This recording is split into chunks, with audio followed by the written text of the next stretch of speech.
আজকে দিনাজপুর জেলার গোপালগঞ্জ এলাকা এবং পুলহাট এলাকায় মোট 6টি মিলে জেলা প্রশাসন দিনাজপুর, খাদ্য অধিদপ্তর, ভোক্তা অধিকার সংরক্ষণ অধিদপ্তর, বাংলাদেশ সেনাবাহিনীর সহযোগিতায় আজকে অভিযান পরিচালনা করা হয়।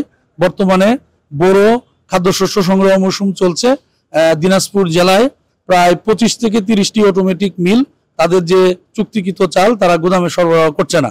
তো কি কারণে তারা সরবরাহ করছে না, এই বিষয়গুলো উদ্ঘাটন করার জন্যই আজকে আমাদের মূলত অভিযান করতে এসে আমরা দেখলাম, আমরা 6টি মিল পরিদর্শন করলাম।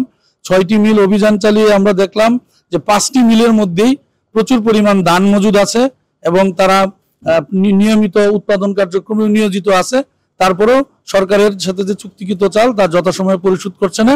তো এই মিলগুলোতে 1 মাস পর্যন্ত একটি মিল তার লাইসেন্সের নিয়ম অনুযায়ী ধান মজুদ করতে পারে।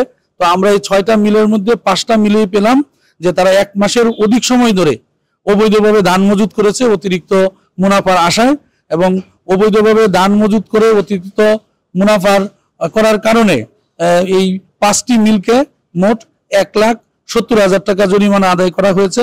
পাশাপাশি তাদের কাছ থেকে তারা অঙ্গীকারনামা প্রদান করেছে যে আগামী 7 আগস্টের মধ্যে সরকারের সাথে যে চুক্তিকৃত চাল তা শতভাগ সরকারি খাদ্য গুদামে সরবরাহ করবে।